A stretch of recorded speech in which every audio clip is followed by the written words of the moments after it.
হ্যাঁ বাবা, এই তো আর কিছুক্ষণের মধ্যে পৌঁছে যাবো, তুমি চিন্তা করো না। আচ্ছা বাবা, সাবধানে আসিস, কিন্তু একটা কথা মনে রাখিস। কি কথা বাবা?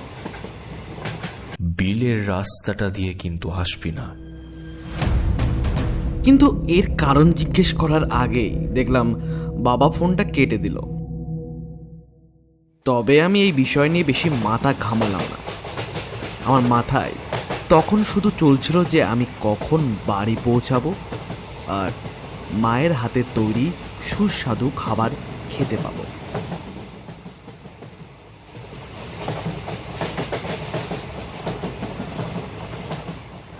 কিছুক্ষণের মধ্যেই ট্রেনটা এসে থামলো সাগরপাড়া স্টেশনে। তারপর স্টেশন থেকে বাইরে এসে দেখলাম সামনে শুধুমাত্র একটাই টোটো দাঁড়িয়ে আছে। দাদা, বলছি শিমুলপুর যাবেন? কথাটা বলার সঙ্গে সঙ্গে লোকটা আমাকে আগা পাঁচতলা একবার পর্যবেক্ষণ করে নিল। তবে এই ব্যাপারটা আমার কাছে একেবারেই নতুন নয়, কারণ গ্রামের মানুষদের কৌতূহল এমনিতেই কিছুটা বেশি। এবার লোকটা বলল, জামু, তবে 200 টাকা লাগবে। কি 200 টাকা? কিন্তু এখান থেকে শিমুলপুরের ভাড়া তো 100 টাকা।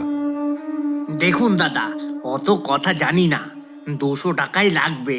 এমনিতে ওই বিলের রাস্তা দিয়ে যাওয়া যাবে না, অনেকটা ঘুরে যেতে হবে। 200 টাকা দিলে বলুন, না হলে নিজের পথ দেখুন। বুঝলাম এই লোকের সাথে ফালতু ঝামেলা করে কোনো লাভ নেই। আর আশেপাশে কোনো টোটো বা ভ্যানের দেখা তো পাচ্ছে না, তাই অগত্যা 200 টাকাতে রাজি হওয়া ছাড়া আর কোনো উপায় ছিল না। আচ্ছা ঠিক আছে, চলুন তাহলে। এই বলে আমি টোটোতে উঠে বসলাম।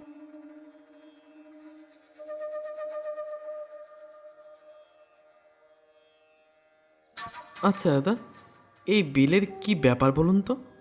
কিছুক্ষণ আগে বাবার মুখেও শুনলাম আর একটু আগে আপনিও বললেন, ব্যাপারটা কি? এই যে ছোকরা, তোর এত প্রশ্ন কিসের রে? হ্যাঁ, চুপ করে বসে থাক, আর শিমুলতলা আসলে টাকা দিয়ে গাড়ি থেকে নেমে যাবি। না, এ দেখছি একেবারেই অভদ্র লোক। কি কুক্ষণে যে গাড়িতে উঠেছিলাম কে জানে। তা এই যে ছোকরা, শিমুলতলায় কোথায় যাওয়া হবে? এই বিকাশ ভৌমিকের বাড়ি। কথাটা শোনা মাত্রই লোকটা খুব জোর গাড়ি ব্রেক কষল। তারপর গাড়ির লুকিং গ্লাস দিয়ে আমার দিকে কিছুক্ষণ তাকিয়ে থেকে কাঁপা কাঁপা গলায় বলল, বি- বি- বি- বিকাশ ভৌমিক মানে গ্রাম প্রধান? হ্যাঁ, আপনি ঠিকই ধরেছেন। আপনি কি ওনার আত্মীয়? মনে মনে ভাবলাম, শালা তুই থেকে সোজা আপনি। হ্যাঁ, আত্মীয়ই বটে, সম্পর্কে উনি আমার বাবা আর আমি ওনার ছেলে। কথাটা শোনা মাত্রই যেন ওনার পায়ের তলা থেকে মাটিটা সরে গেল। কিছুক্ষণের নিস্তব্ধতার পর আবার টোটোটা চলতে লাগলো। তা এবার কি বিলের ইতিহাসটা আমাকে বলা যাবে? আসলে দাদা, ওই বিলের নাম চন্দ্রবিল। আচ্ছা, তারপর? ওই বিলের অনেক দোষ আছে, তাই দিনের বেলাতেও কেউ ওর পাশে দিয়ে যেতে চায় না, আর রাতের বেলাতে তো নয়ই।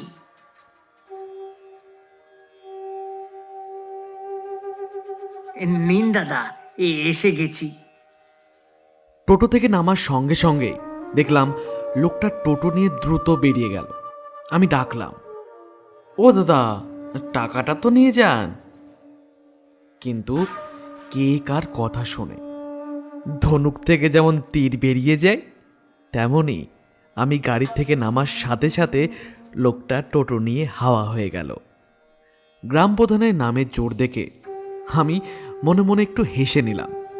তারপর এই ব্যাপারে বেশি কিছু না ভেবে আমি বাড়ির ভেতরে চলে গেলাম। বাড়িতে ঢোকা মাত্র দেখলাম বাবা রেডিওতে গান শুনছেন।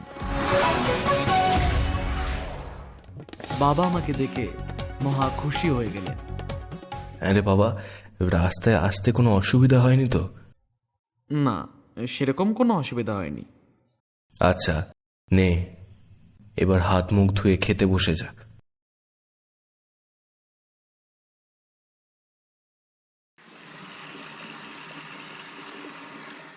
হাত মুখ ধুয়ে এসে দেখি মা খাবার দিয়ে পুরো টেবিলটা সাজিয়ে ফেলেছে।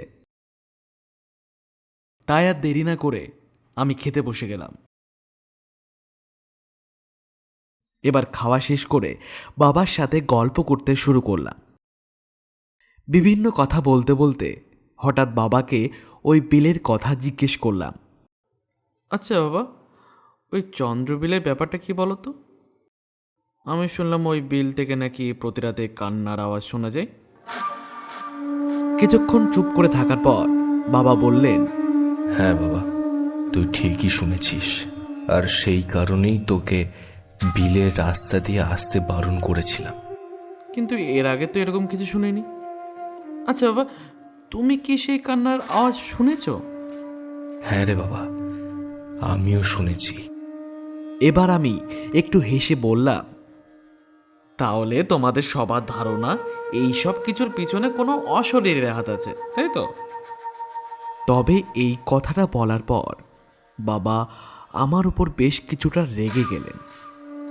দেখ বাবা, তুই বিশ্বাস করিস বা নাই করিস, তবে আমি যেটা নিজের কানে শুনেছি তার উপর তো অবিশ্বাস করতে পারি না। তুই আধুনিক ছেলে, এসব বিশ্বাস নাই করতে পারিস। তবে তোকে একটা কথা বলে দিই, শোন, ভুল করেও কিন্তু ওই চন্দ্রবিলের দিকে যাবি না। এটা তোর কাছে আমার অনুরোধ রইল। এবার যাও, অনেক দূর থেকে এসেছো, ঘরে গিয়ে একটু বিশ্রাম নাও। ঘরে আসার পর বিছানায় শুতে শুতে আমি মনে মনে ঠিক করে ফেললাম যে আজ রাতেই আমি বিলের ধারে যাব আর দেখব সেখানে কি হয়। যেমন ভাবা তেমন কাজ। রাতে খাবার পর বিছানায় গিয়ে শুয়ে থাকলাম। আর কিছুক্ষণ পর বাবা মা ঘুমিয়ে পড়লে আমি নিঃশব্দে বেরিয়ে পড়লাম চন্দ্রবিলের উদ্দেশ্যে। ছোটবেলা থেকেই আমি এমন কিছুতে বিশ্বাস করি না যার কোনো বৈজ্ঞানিক ব্যাখ্যা নেই। অতএব আমাকে খুঁজে বার করতেই হবে চন্দ্রবিলের রহস্যটা কি। কিছুক্ষণ হাঁটার পর আমি চন্দ্রবিলের ধারে এসে পৌঁছালাম। কিন্তু কোথায় কি? না কোনো জনপ্রাণীকে দেখতে পাচ্ছি, না কারোর কান্নার আওয়াজ শুনতে পাচ্ছি। এইভাবে কিছুক্ষণ দাঁড়িয়ে থাকার পর যখন বাড়ি ফিরে যাব ভাবছি,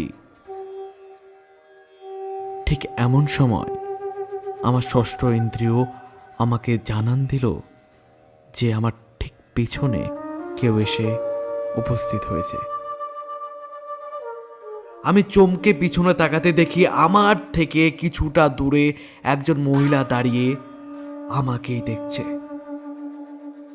অন্ধকার হয়, আমি তার মুখটা স্পষ্ট দেখতে পারছি না, তবে সে যে আমাকেই দেখছে সে ব্যাপারে কোনো সন্দেহ নেই।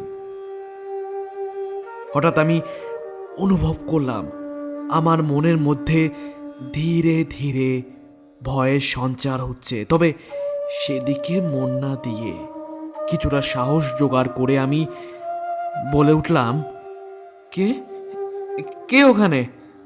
এটা বলার সাথে সাথে সামনের দিক থেকে উত্তর এলো, আরে অমূল্যা, হ্যাঁ, কিন্তু আপনি কে? আরে তুমি আমাকে চিনতে পারছো না?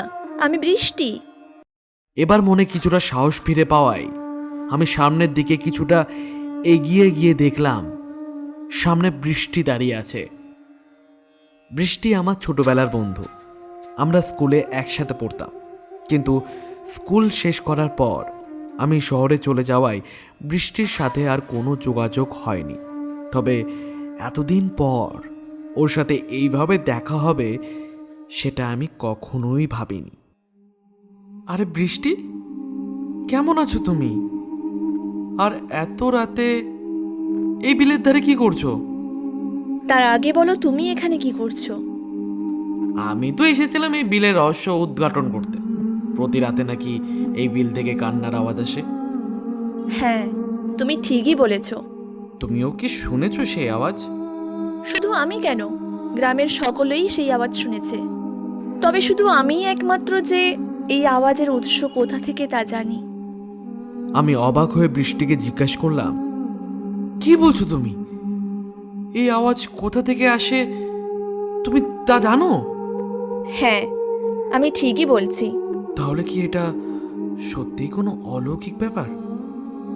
একেবারেই নয়। তাহলে কথাটা বলার সাথে সাথে যেন আমাদের চারপাশ দিয়ে একটা হাসির রোল উঠল। এতদিন ধরে নিজেকে সাহসী ভেবে আসলেও এই হাসি শোনার পর আমার সমস্ত সাহস কোথায় যেন হারিয়ে গেল। আমাকে ভয় পেতে দেখে বৃষ্টি বলে উঠল, আদিন, ভয় পেও না। এটা কোনো অলৌকিক ঘটনা নয়, বরং এটা হলো একটা বড়সড় ষড়যন্ত্র। কি ষড়যন্ত্র? মানে? হ্যাঁ, তুমি ঠিকই শুনেছ। আমার সাথে এসো, আমি তোমাকে সব দেখাচ্ছি।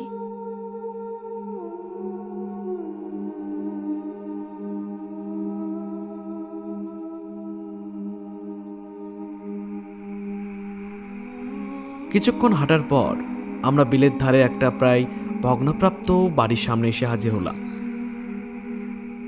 রাস্তায় আসতে আসতে আরও একটা জিনিস আমি খেয়াল করলাম, যে আমরা যত বাড়ির কাছে আসছি কান্নার আওয়াজটা তত যেন বেড়ে যাচ্ছে। যাও, জানালা দিয়ে তাকিয়ে দেখো। আশা করি তাহলেই সব কিছু তুমি বুঝতে পারবে।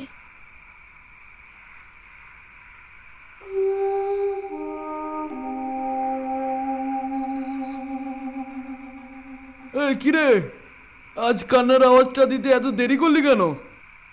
আরে ছাড় তো, এখন আওয়াজ দেওয়াও যা, না দেওয়াও তা। এই গ্রামের লোকজন যা ভয় পেয়ে আছে না, তাতে তোর কি মনে হয় এই রাত দুপুরে কেউ এই বাড়ি বা এই বিলের ত্রিসীমানায় আসবে? কক্ষনো না। তা হোক, তবুও সাবধানে মার নাই। কেউ যদি দেখে ফেলে? তাহলে তার অবস্থা ওই বৃষ্টি বলে মেয়েটার মতো হবে। এ কি, এরা কোন বৃষ্টির কথা বলছে? তবে মেয়েটার সাহস ছিল বল, নইলে কি কেউ জলে থেকে কুমিরের সাথে লাগতে আসে?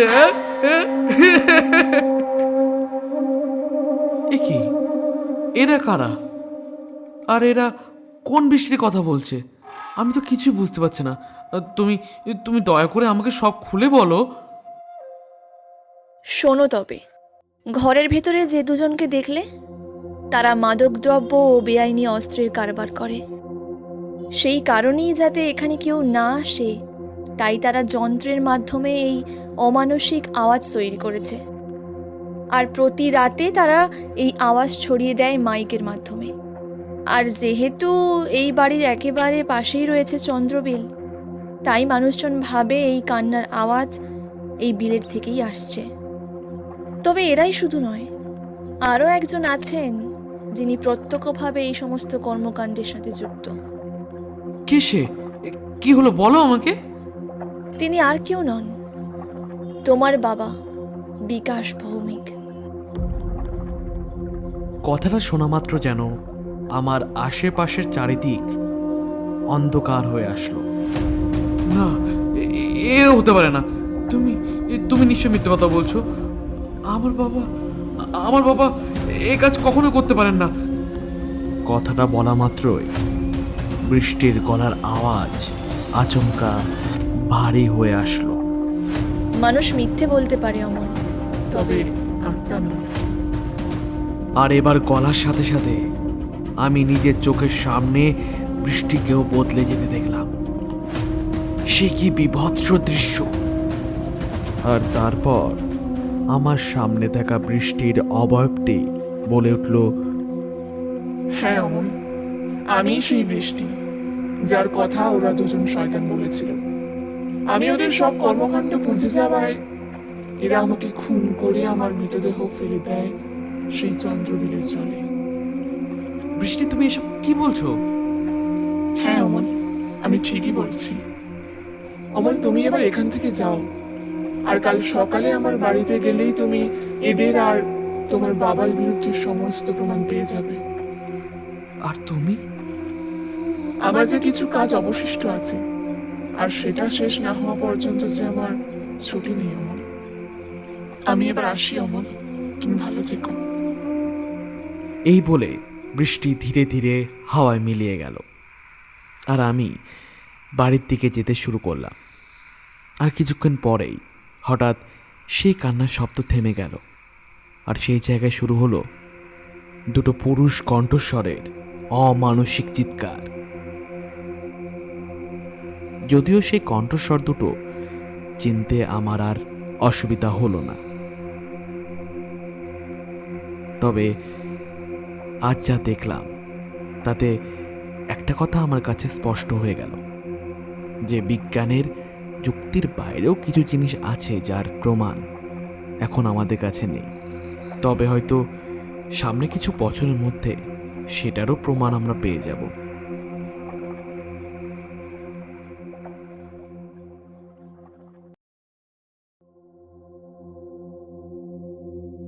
এই ছিল আমাদের আজকের গল্প চন্দ্রবিলের ডাক। গল্পটি যদি আপনাদের ভালো লেগে থাকে তাহলে লাইক করুন, চ্যানেলটিকে সাবস্ক্রাইব করুন এবং আপনার পরিচিতদের সঙ্গে গল্পটি শেয়ার করে দিন।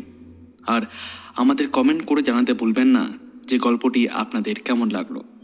ভিডিওটি দেখার জন্য অসংখ্য ধন্যবাদ।